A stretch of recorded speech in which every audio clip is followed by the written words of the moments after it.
কেমন আছেন? ভালো। এই চুল তো সে বিশাল। তুমি কি ফকির টাকির নাকি? হ্যাঁ, চুল বান্ধা। তুমি কি ফকির? তুমি কি ওজার ওজার ওজা নাকি? তাহলে তাহলে কে তুমি?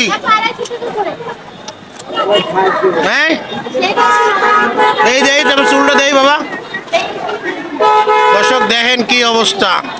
এই আমার এই আপাটার বিশাল একটা চুল, একদম নাগিনীর মতন লাগতেছে। দেখেন অবস্থা কি, সেই রকম একটা ব্যাপার সেবার।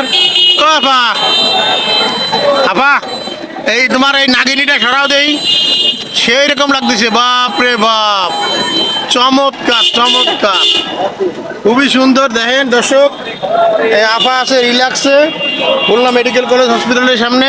আপা বাড়ি ঘরে যান না কেন? বাড়ি ঘর দোয়ার নাই? সল মায়ে সব বিয়ে হয়ে গেছে। এখন তাহলে আপনি এই জায়গায় বাড়ি ঘর আইন কোথায় রাত্রে? দেখেন আপনারা, এনার মাথায় পুরো জট পড়ে গেছে। আর কীরকম জট আপনাদেরকে তো দেখাইলাম।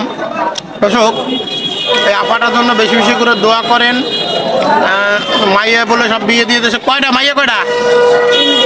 3টে মাইয়া বিয়ে হয়ে গেছে। নাতিপুতি আছে? তারা আসে তোমার দ্বারে না তুমি যাও? ও সেই মাপের হচ্ছে। মাথার ভিতরে কি চুল কাটছে নাকি? এই চুল কটা সব কাটে বলাইলে কিরম হয়?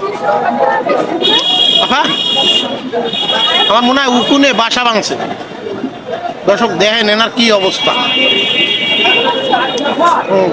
এই চুল কটা কি সব কাটে ফেলাবেন? কাটবেন না? তাই এই যে মাথায় সব উকুনে ভরে গেছে।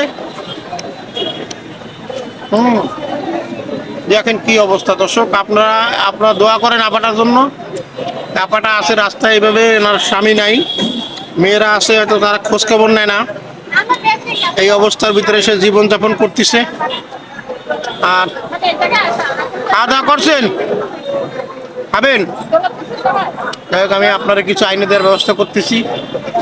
দর্শক ভালো থাকেন, সবাই সুস্থ থাকেন, আর আপাটার জন্য বেশি বেশি দোয়া করেন।